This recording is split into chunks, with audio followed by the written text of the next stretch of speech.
A big investor, a gold build that could teach you to get richer like millions, baby. You really about to fill your savings. You about to have multiple streams to pass your children, baby. Let me teach you to get your credit on track in the long run. You'll make it all back at Catalyst and watch it all psychology black on firm, but we ain't all black. Hey everybody, what's going on? It's your girl Constance Carter, and we are live tonight.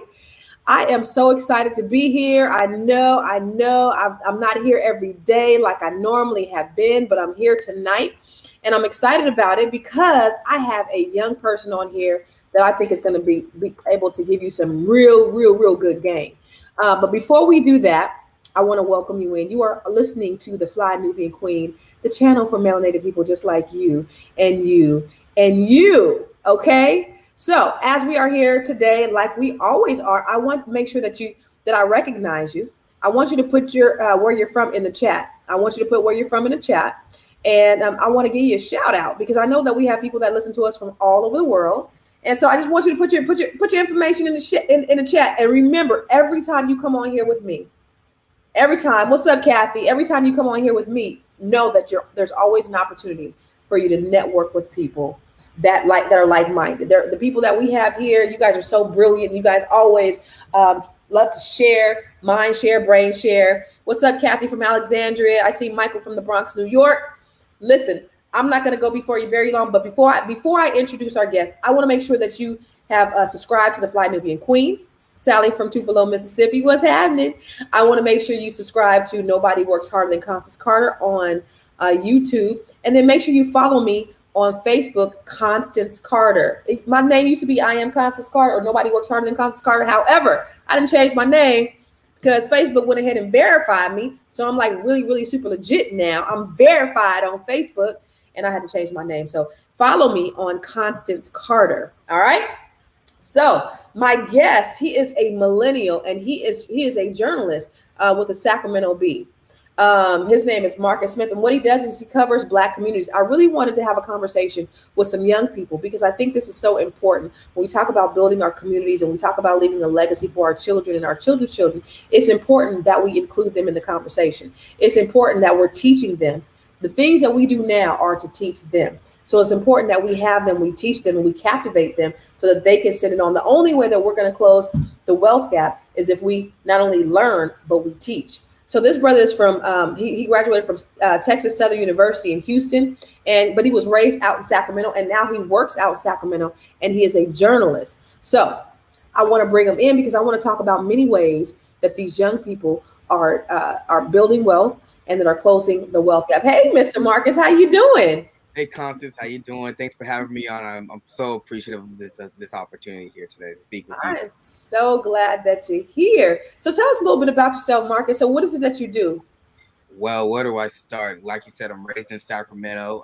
That's where I did a lot of growing as a kid, as a teenager. But of course, that's not where you do all of your growing. You do a lot of your growing from that 17 to 25 age as a kid, just entering, the professional world. And for me, what was a big help for that was going to Houston, Texas, and attending Texas Southern University. That's where I got my degree in journalism, my bachelor's of arts. And I came back to Sacramento because I needed to step out into that real world. And it was tough. I did a lot of hustling and grinding. And then I found my way at the Sacramento Bee in 2020 last year. And so actually today, I celebrate my 1-year anniversary. So that's really cool. That is amazing. So what do you do at the Sacramento Bee? Because I read about your job description, and I thought it was very interesting as a young man that is doing, with everything that's going on with Black Lives Matter movement, with COVID, all the social injustices that are going on. Sacramento Bee decided to do something different. What is that? And so picking up from there, what the Sacramento Bee decided to do was create the Equity Lab, and that's where we have a team of utility-based journalists that focus on equity, that focus on accountability and representation. And what the Sacramento Bee really wanted to focus on was areas that they haven't focused on in years past and decades past, and that was exclusively the Black community. And so they came up with the Black Communities Reporter. And, for me being a journalist that was looking for a full-time job in the field, I was working at the state at the time. I was just a sports guy, and I just loved sport. I wanted to be the next Stephen A. Smith, Stuart Scott type. And so when I saw this position, it was kind of like a calling for me because I'm real passionate in our people and in our empowerment and our progression. And so, like That's I said, with dope. the social justice movement of 2020, I saw this position available, and by the grace of God, by luck, by me being prepared, got the position. How old are you? I'm 26. I'll be 27 next month. Okay, so let's talk about ways that we can build wealth. I mean, my son is 17, Okay, and he has a stock trading group. that's And awesome. basically, what he does is he teaches people how to trade stock. So he had about 200 people in his group, and he took my portfolio from about $7,000 to $40,000 last year. And so what he does is he teaches other people how to do it. That's a revenue stream. I think it's really important these days to like really teach these young kids to be entrepreneurs. My daughter, she just graduated from college. She's 22. She has her own digital marketing company where she's helping entrepreneurs increase their visibility on social media through digital marketing. And so my thing for them is I don't, want you to work for other people. I want you to be able to build your own. But talk about some of the things that, when you talk to other young people like yourself, what are you seeing that these young people are doing? Because they're doing things a lot differently. Folks they're graduating from college, or they may not even go to college, but they're making millions of dollars doing other things. What kind of things are you seeing them do? Man, it's so many different things. I'm seeing folks dabble into real estate, life insurance. I'm seeing folks dabble into investing, with cryptocurrency, with digital currency. I'm seeing people start their own e-commerce business, their own clothing apparel lines. I'm seeing folks start their own media companies, whether it's with photography, videography, or just straight editing, graphics editing, graphic designers. I'm seeing people take advantage of their artwork, where they're charging people, they're doing art for other people, making drawings, and they're selling it to people. I'm seeing people that like to cook, and they're charging people to taste some of their food, whether they're making plates or whether they're hosting events. There's just so many different things that we're doing, and we're finding ways to hone in on our passion, but make revenue on that as well. And it's just such a beautiful movement that's going on right now in this day and age. I love that because what I always say is with the power of social media, you guys. Somebody put in the comments box with the power of social media. I'm gonna say this one more time: the power of the internet, the power of social media. You can do or be anything that you want to do. You have no limitations on what you can do, and we have to start thinking outside the box. I interviewed a billionaire, black billionaire, Michael V. Roberts, last year. One of the things he said in that interview, he said we have more power in the palm of our hands than they had when they put the man on the moon. We have more power, more technology right here than they had at the time that they put Neil Armstrong on the moon. So with that being said, like there is nothing that we can do just from our phones. That's factual. I mean, I'm always on my phone. I tell people all the time that my phone is really my computer. I can do everything on my phone. If I have my phone, I necessarily don't need a computer. And it's funny how serious I am about that because I recently just got a new iPhone. Well, because my screen broke, but I didn't have my data backed up. And so when I was at the Apple store and they just took my phone, I lost a bunch of data. Yeah, that was the face I made. Now I'm laughing That about was it. a lesson, It doesn't matter.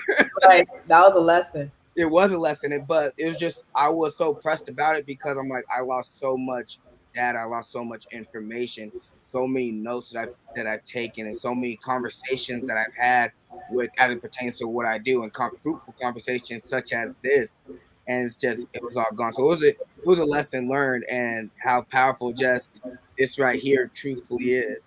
Yeah, that's for sure. Associate Minister and Reserve Deacon, I love you. Shout out. He said we must remember most high schoolers and college don't teach how to be the boss. They teach how to be the worker. There are 4 ways to make $1 million: business, law, government, and education. And I think that's so poignant because, like my daughter, when she went to school, she went to an HBCU, a very a great HBCU, one of the top HBCUs. But one of the things that she said is that she didn't learn.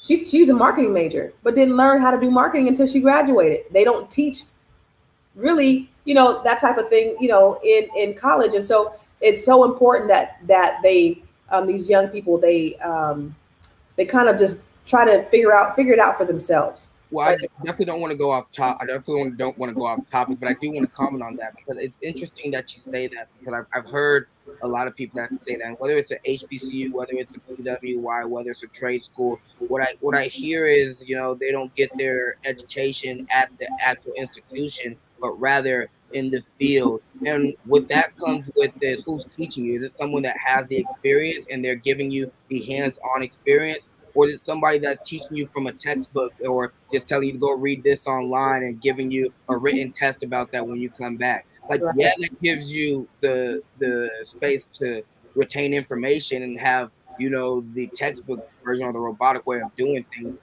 But when it comes to the ins and outs and the situationals, you may not be adverse to it because you haven't been taught or you haven't had that experience in the right there in the field. And that's what I'm learning, especially, doing a bunch of stories on education on high school and middle schoolers, since it was in the chat there, where last year when you think of COVID and everybody had to transition to work, going to school virtually, a lot of some students dropped off because they're so used to textbook, or no, some students dropped off because they're so used to hands-on learning and gaining experience with that someone right there in your face in a personal reaction. Whereas some other students, they just kept going, or whereas excelled because they just need textbook information. They read and they get back and they have immediate results that way. Yeah. Everybody's learning style is different. But that's what I learned. Not to get off topic, Oh, I, it's good. but I think that's a thing that also comes into play when you talk about what you learn in the schools versus what you learn in real life situations. That's great. That's great information. So, as you interviewing people, what was one of the careers that really stuck out where you're seeing young people just really making money and thriving at? It's it's a little bit of everything. It's entrepreneurship for sure because it just comes in so many different forms.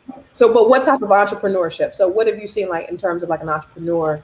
Um, Investing for sure. I mean, let's talk about investing. well, and when it comes to making money, I think we talked about this a little bit before. When it comes to making money, there's four ways to make money, right? There's employee, you're self-employed, you're an owner, or you're an investor. And like I said, with me and my friends and people that I've interviewed, we always try to push at the lowest self-employed. Self-employed. But whereas we're not putting down the employee, the 9 to 5, you're working for somebody else. That's fine because at the end of the day, you have to be able to sustain for yourself and or your family, and that may look different for everybody, for each and every other individual. Right. But if you are going to be an employee, we always want to preach and practice. Do something that you're passionate in, so it doesn't feel like you're working. So you can on the side work to become self-employed, and then eventually an owner and an investor. But to answer your question, though, the conversation that I have, and what the part that I'm most gravitated to are the owners and the investors, because those are the ones who are making the most right now. They're having a lot of impact in ways that a lot of people aren't necessarily seeing right in your face. They're very indirect successes versus immediate success or immediate gratification. So, what type of owner? We have business owners such as clothing lines. You have bar owners, so restaurant owners. You have owners of different services like you have massage owners, people that own the massage firms. You have people that own real estate companies and outside of just doing real estate on their own. I mean, you have different spaces in all of those. So it's a plethora of a lot of things. Okay. And so what you're seeing is these young people are coming out of college, and some of them are getting jobs, but a lot of them you're saying that they're doing something different. They don't want to work the 9 to 5. What I'm seeing is not only that, is that a lot of people, especially around my age, because like I said, I'm 26, and I see a lot of people my age at this stage now where we've done what our parents taught us to do, which was get that good job, get the benefit job that's gonna secure your income, and you're going to be straight. We've tried that, we've done that, we succeeded, and saw that, oh, this is easy, we can do it.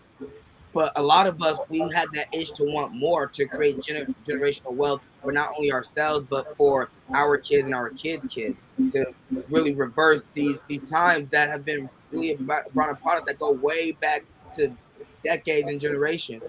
And so what we're finding out is that we've worked in these spaces as employees and followed our passion, things like that. But now we're trying to figure out, how do we become self-employed, or how do we become owners? So the people that I'm talking to, they were just like me. They were working at the state, or they were working at this job. They were working at an AutoZone, or they were working at a Big Five, or they were working at the Nike outlet, or they were working for the county, or whatever the case may be. They were working at a grocery store. It Everyone's similar story is, they were doing something that obviously they could have found a way to succeed and find success, as far as you have a roof over your head, clothes on your back, food in your stomach. But what there was that common denominator, which was that drive to push forward. And so that's what I'm finding amongst all the people that I'm interviewing and talking to, with some of these stories that you see back here. Wow, wow. I think that's absolutely amazing. And you are speaking my language when you're talking about generational wealth and you're talking about leaving a legacy for your children and your children's children. Because the Bible says that a wise man leaves an inheritance for his children and his children's children. And, for me, I think it's a sin before God that if you die and you leave your kids in debt, or at very minimum don't have any type of insurance to be buried, and so then you're making other people responsible to take care of you even after death. I think that's very irresponsible. We should all be striving to do something and leave something greater for our kids. One of my mentors, George Fraser, said that this is the first generation where we're going to be doing worse than the people before us. Our children are going to be doing worse, our children are going to be doing worse than the people before them. And so it's because there's of course there's a lot of adversities, and you see as it's a lot of things. I mean, it's not to really epitomize the generation before, but we were taught to not only go get a good job before that, we go to a good school, a really good school, and more times often than not, we can't afford to go to those schools. So what are we doing now? We're taking out loans, we're taking out debts, because when we get to these schools, we're promised that, oh, you're going to have a job making X amount of dollars because you have a degree. But there are studies that show, a black man or a black woman having a degree doesn't equate to the same, net income or gross income rather, or either value than their counterparts or peers of a white male or a white female that's a graduate. So there are studies in that. And the bad thing about that is we have more student loans than our white counterparts. And then on top of that, we're not even making the amount of money as our white counterparts. And so it's just like a lose situation. I mean, I don't even want to go into the thinking, my belief in that the student loan system is the most fraudulent system there is. I think it's a shame. It's a sham that we have to pay hundreds of thousands of dollars for education. And then really, essentially, people aren't paying them off until they die. I've had people who are in education that have $200,000, $300,000 in student loan debt, making six-figure incomes, but could not afford a $150,000, $200,000 house because they had so much debt. It's a shame. Constance, I feel you. Antonio feels you. I mean, I'm personally affected, and I don't want to really be disingenuous to anyone that's been incarcerated, but I feel like with the way the debt is, I feel like this is the modern day slavery, the modern day incarceration, to where it's like this is how we get people to keep them held back, which is financial barriers, financial debt. To where it's like, listen, if you have X amount of student loan debt, you can have this good job, but if you have X amount of student loans, and that's taking a hit on your credit, now you can't get a car, you can't get a house, and those are just basic things you need: transportation to get to your job, a place to live. That's not even talking about when you want to take the next step and go into business owning. You're still going to need to have good credit to get into these spaces in most situations. And so that's where I'm like, history is just repeating itself, because we've already understood that we started the race started already, but we're still at the beginning marker, right? It's the same thing when you get out of college. Everyone's all the way up ahead with their financial freedom, but we have these barriers, so we're still starting all the way in the back. We're starting at -10 when everyone else is starting at 0. Absolutely. That's inequities. Those are the inequities that we face as African Americans. And, it started with, slavery and Jim Crow, redlining and all that stuff. And now you have things, predatory lending, all of those things. Now we moved over to student loan debt those things are keeping us captive, that are keeping us down.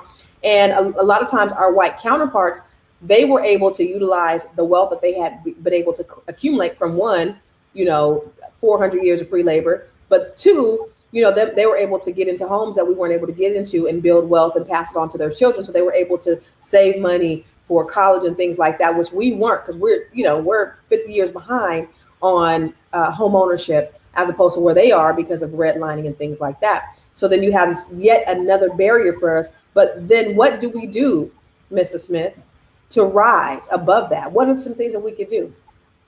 Well, moving forward is we have to have the education to these places. I mean, that's where the conversation around reparations is now in play, right? To where we make up for all this. And I was just really having a conversation with Lee Stigler, who's going to be bringing the Color of Music Festival to Sacramento in November. And one of the things that he was talking about is just in the space of art, it's the same thing in a lot of spaces is we need the financial backings so that way we can make up for these losses, for these inequitable spaces that we've been placed in.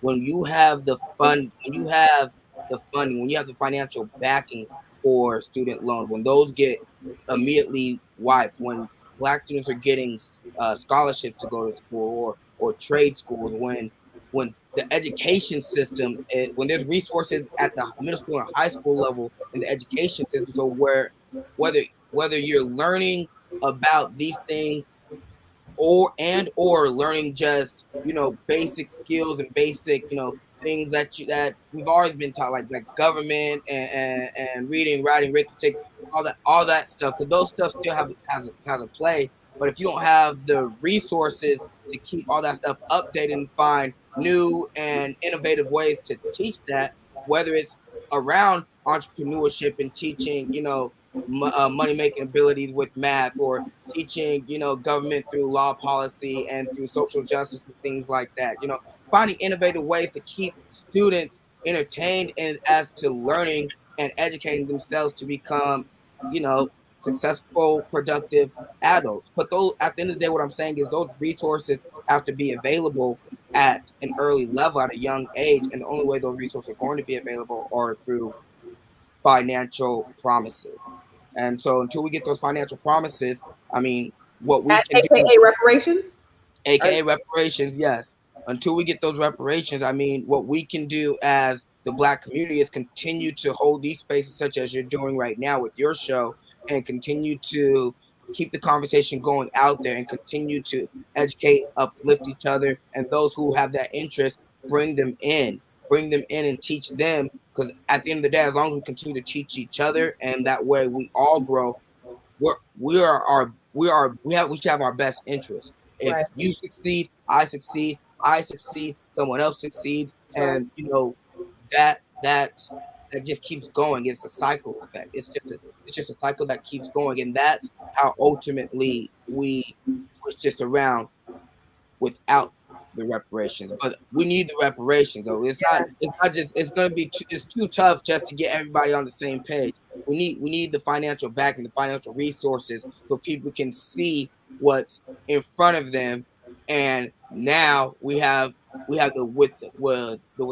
and the understanding that we want to go ahead and better ourselves, better our people, better our culture, better our communities. I really pray that we can actually get reparations. But what I know about the American system, is that it's not always as forgiving to Black people. I remember in 1955, J. Edgar Hoover said the number one threat to America was what? I want you guys to put this in the comments. Black unity. The number one threat to America was Black unity and the Black Messiah. America somehow has a fear of Black people uniting, of Black people coming together, and of Black people at least not even being on the same level as them.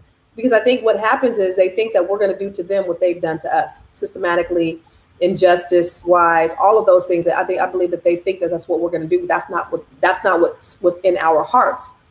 We just want an opportunity. And so I'm hopeful. I'm prayerful. I hope that we do get reparations. I hope that we do get the financial promises as you speak so eloquently about. But I don't know about this country. Yeah, I mean, it's wishful thinking at some points, right? But I'm really just optimistic kind of guy. I feel that we talked about it earlier when we talk about the power of social media, right? And I think that's the beauty of it, the fact that we have social media now, and it's a lot easier to spread that message and spread that word and gravitate that unification of Black people and really, bring everybody together to have an understanding of where we are, where we came from, and where we're going. And Yeah, so I think that's really yeah, exactly. I didn't get the brother's name, but he just said it, Ubuntu. That means one for all, family. So that's what we have to really get back to is that we're all a family. I say this all the time. We have to start focusing on our similarities rather than our differences. absolutely, For me, absolutely. for me being here in Sacramento, I like to preach that it doesn't matter, where you're from or what area you were raised in and things like that. As long as you're from 916, then there you go. That's where we can bond and we can see each other want to see each other succeed. And Yeah, then going even deeper than that, not just a Sacramento bond, but when I see, for me personally, when I see us, I'm like, I automatically want you to win.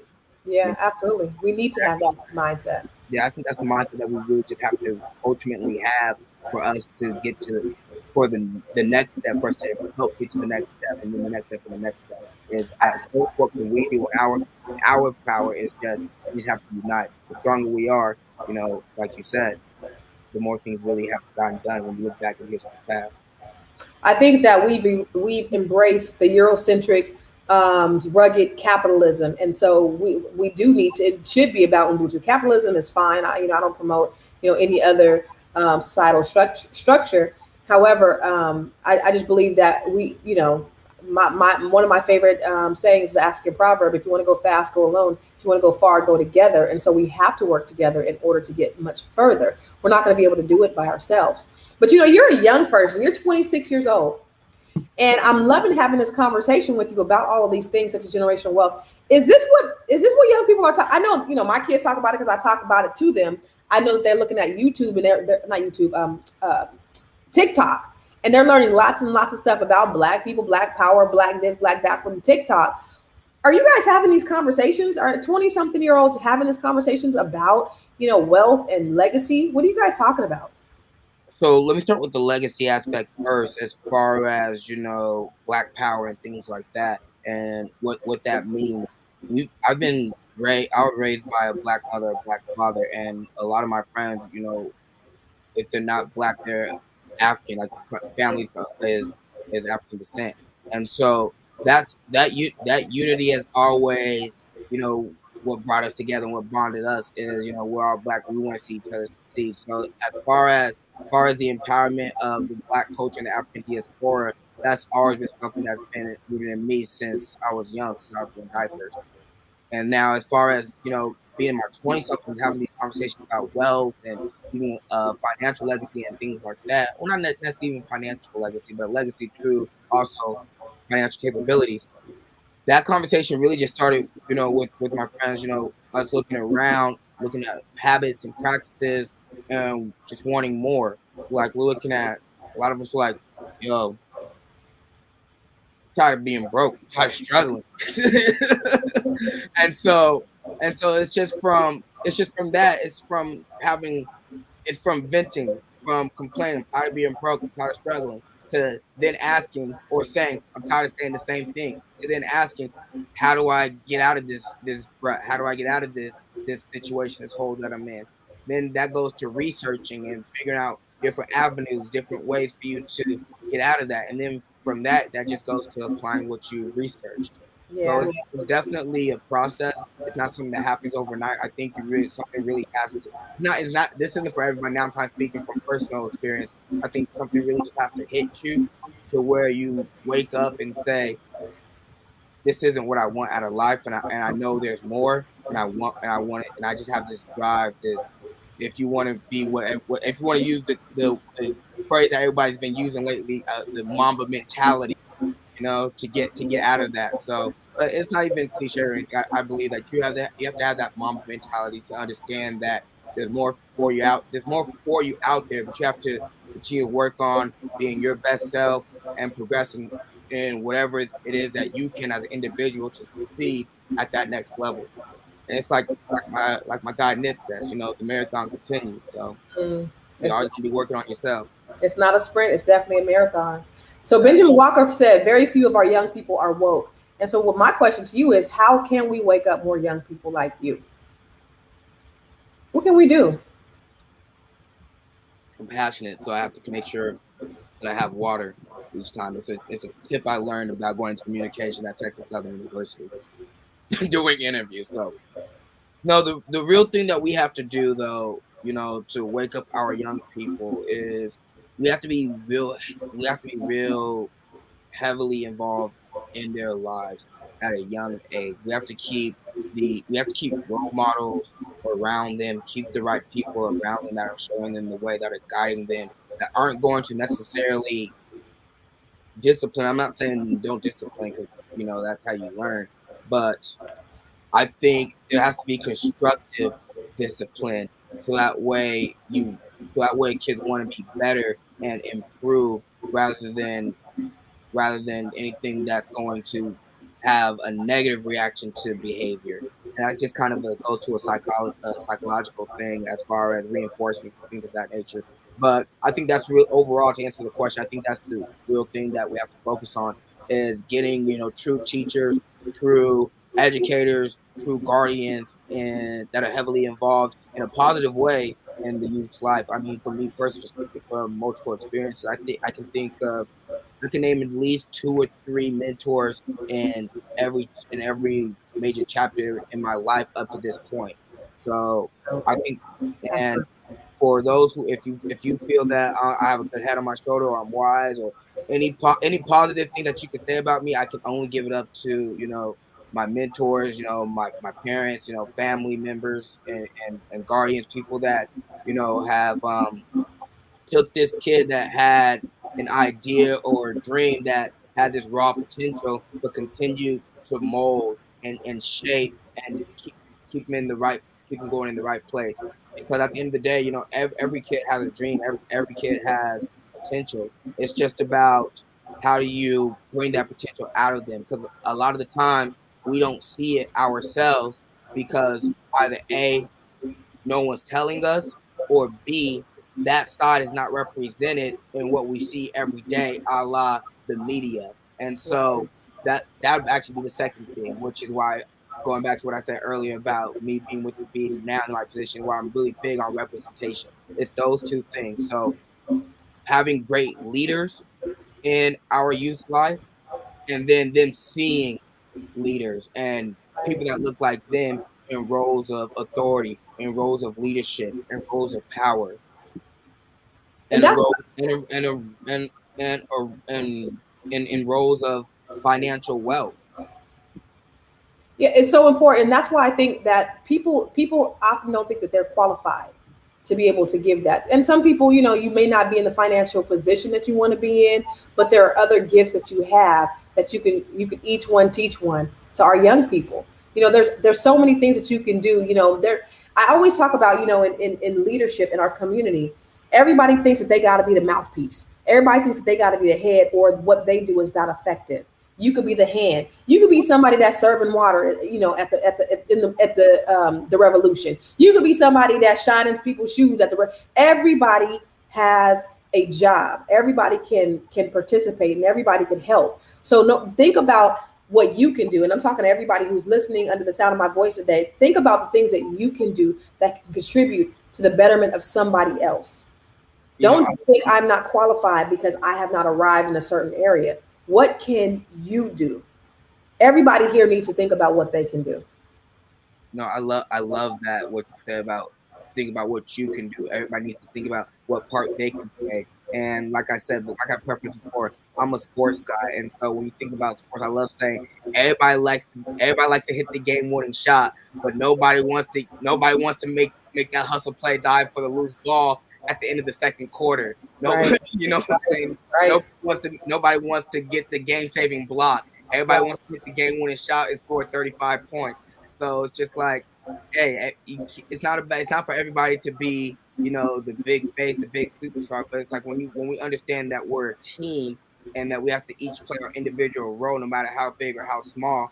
That's what's ultimately going to win us championships. Right. Absolutely. So you're 26 years old, right? 26 years old. I'll be So what? 27 next year or next month. Excuse me. Okay. So have you made any investments, or do you do any any investing in cryptocurrency or stock or real estate? What are you doing right now?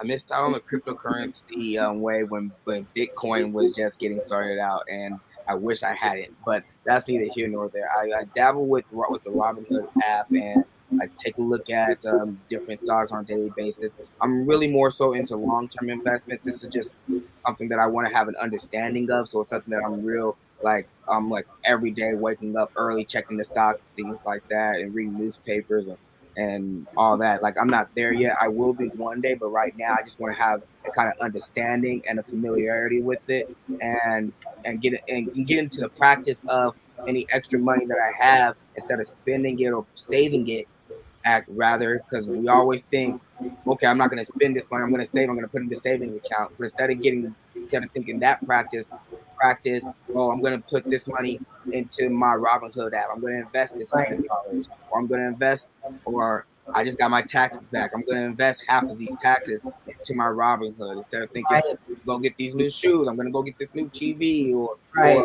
I need to get these new. I need to get my car. Well, actually, no. You need to get your car fixed. But that excess stuff when it comes to your car, like I'm gonna go get my windows tinted. I'm gonna go Right. get this new stereo in my car. Like you have to think of where you spend the excess money and where can you invest it. And if not invested, where can you save it? So those are some of the things that like I'm just slowly practicing. But other than that,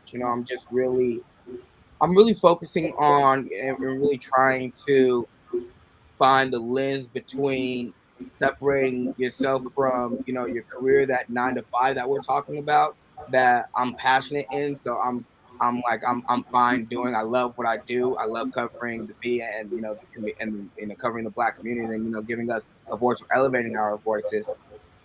And I love doing. I want to do that for a long time. But at the same time, the people that I look up to, like I said, the Stephen A. Smith, rest in peace, Stuart Scott, and also Oprah Winfrey. You talked about her earlier.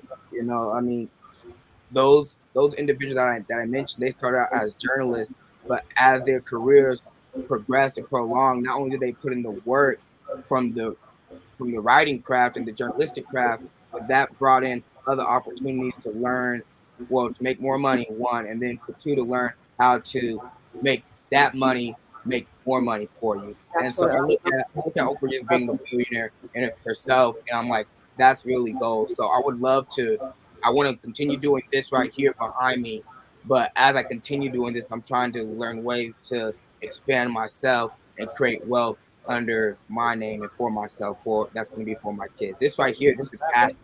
This right here is passion. Or you can't see my hand. This right here is passion. I'm always going to want to do this. Once I get to the space to where I'm making enough money for myself, I do this for free, Okay. or under my own media. But that's long term. But I would do this for free because of the love for it, because how important it is. You That's are just how it is. you are listening to Marcus D. Smith, who is a journalist for the Sacramento Bee, and he is a journalist under the special department? The Equity Lab at the Sacramento Bee. The Equity Lab at the Sacramento Bee, where they write about Black people. This is B1. You are listening to the Fly Nubian Queen, and this young brother is highlighting other African Americans in the area that are doing some really, really great and really, really big things. So I'm super proud to have him on here. He is moving and shaking. He's doing it. He's making an impact in the community. And if there's so many different ways. Don't think that you got to be the loudest person out there. Don't think that you got to be the biggest person out there. We all can make an impact in the community. That's what I try to do in the little things that I do. I'm doing a workshop called Broke to Woke. It's a series that it's my give back to the community. It's called From Broke to Woke. And I own a real estate company. And to your point, you mentioned, my real estate company in Sacramento. I own the largest African American owned real estate firm in California. and we're growing. We have an office out in Sacramento, the co-op spot, which is also a private membership club, which is a co-working and event space. And then we have an office in beautiful office in Stockton, out there on the water. And I'm a cannabis investor. I'm a best-selling author. I flip houses, invest in stock. I do all of those things, and I want to show other people how to do the same thing. That's my thing. So may not be the loudest person. I might not have the most followers, but the small amount of people that I can impact, you best believe that's what I want to do, and that's what I try to do all the time in any little space. So I just want to encourage you all, everybody that's listening here, in whatever thing that you can do, not only to enhance your life, but what can you do to impact somebody else's? This brother is impacting other people's lives. I try to do things that I'm impacting people's lives. In fact, I want to invite you guys all out to the Broke to Woke workshop. You can go to my page, constancecarter.com/events. Go to constancecarter.com/events. Again, this is my gift. My give back. I want to really help our people to be able to understand credit. My best-selling book is about credit. I wrote a book on credit. It became a bestseller, helped thousands of people. And then I want to be able to help them with investing and building their real estate portfolio. That is a passion of mine. And we've helped thousands and thousands, and we're helping thousands more people at Catalyst Real Estate Professionals. We want to help people that look like you, because the wealth gap is so wide. And there was an article in Forbes that said by the year 2053 that Black median wealth was going to be at a zero. And not far behind that, Hispanic median wealth was going to be at a zero, while our white counterparts, their wealth was increasing. Now, with all of these powers, and I did a TED talk on that, it's called Google that shit, investments that we can make to close the wealth gap. With all the things out here, I think that we can change, but it takes small things. It takes people on every level, not the people with the biggest bullhorns or the loudest voices, but each one, Ubuntu, right? People like you. I'm a cannabis, not a Canva. I'm a cannabis investor. But what can we do? What can you do to make an impact on your community, on your state, on your region, and then on the world, on the country and on the world? What can you do? So, young brother, I appreciate you coming out here. You guys, make sure you sign up for my Broke to Woke conference or workshop. It'll be online, and then it'll be live at the co-op spot, right there at the co-op spot on October 21st. And we're just going to be just reaching out and helping as many people as possible, because we want to get them in position so that they can do what this young brother is talking about, and that's leave a legacy for their children and their children's children. What are some things that you're working on right now as we head out today? Some things that I'm working on. Oh my gosh, well, what aren't I working on? Depending on which side we're talking about, right? As far as with the B, or just something that I'm working on. Yeah, what are some things that you're working on that can be an inspiration to other people? Well, what I'm working on is I'm currently working on getting my fitness certification, so that way I can start doing personalized training and hosting fit camps on the weekends. But I want to help people get into the values of health, and more so on a level not just from like the outward looks and having the summer body and all that, and hot girl summer and city boy summer, or whatever we're saying nowadays. Not just that, but I want people to understand the importance of health as to living a longer and more fruitful life. Yeah. As Black people, there are a lot of diseases and health that have to do with health that a lot of us don't understand, just our daily practices, and not partaking in any type of physical activity because we're tired, or we don't have the time, or we say we're tired, or we say we don't have the time. And so that's one thing I'm working on, getting that together. Slowly but surely, which is something I'm working on every day, continuing writing my life story, because I'm going to eventually be like Constance Carter and write my own book. And so that's gonna be fun. That's always good that I'm working on. But outside of that, just with the work with the Sacramento Bee, I have some fun stories that I'm working on as far as the representational side. Then I have some more serious stories that I'm not going to necessarily speak about, put necessarily just on the record just yet, but they do have something to do with some inequitable practices and some injustices that are going on and within the city of Sacramento and around the region. So I can't wait to do more research and investigating on that, so I can put that story out there and alert people, and so something can get done. So those are some of the things that I'm doing. And if anybody wants to keep up with me and my work, you can follow me on Instagram and Twitter at Sir Marcus Smith. Follow the Equity Lab at the Sacramento Bee on Facebook. That's the Equity Lab at the Sacramento Bee. And they're also on Instagram and Twitter. We're also on Instagram and Twitter at Equity Lab _SAC. Again, at Equity Lab _SAC on Instagram and Twitter. That is so dope. I'm so proud of you, young brother. As we are in this journey and in this life, and we are trying to start a revolution to change our legacy. It's also important that we do something for ourselves. And so I have a retreat coming up in Costa Rica that I want to invite everybody to. Transformation is not easy, but it is absolutely necessary. Just 2 short years ago, it was me and 12 brave bosses that went on this transformational journey in Napa. There, we tackled the things that were holding them back. We broke them all the way down, and we left with actionable steps to create the lives of their dreams. The Weekend of Wealth Retreat was simply amazing. And there's an opportunity for you to join us again in Costa Rica, June 2022. You need to treat yourself and change your life. Do not miss out on this once-in-a-lifetime opportunity to relax, to release, and to be transformed.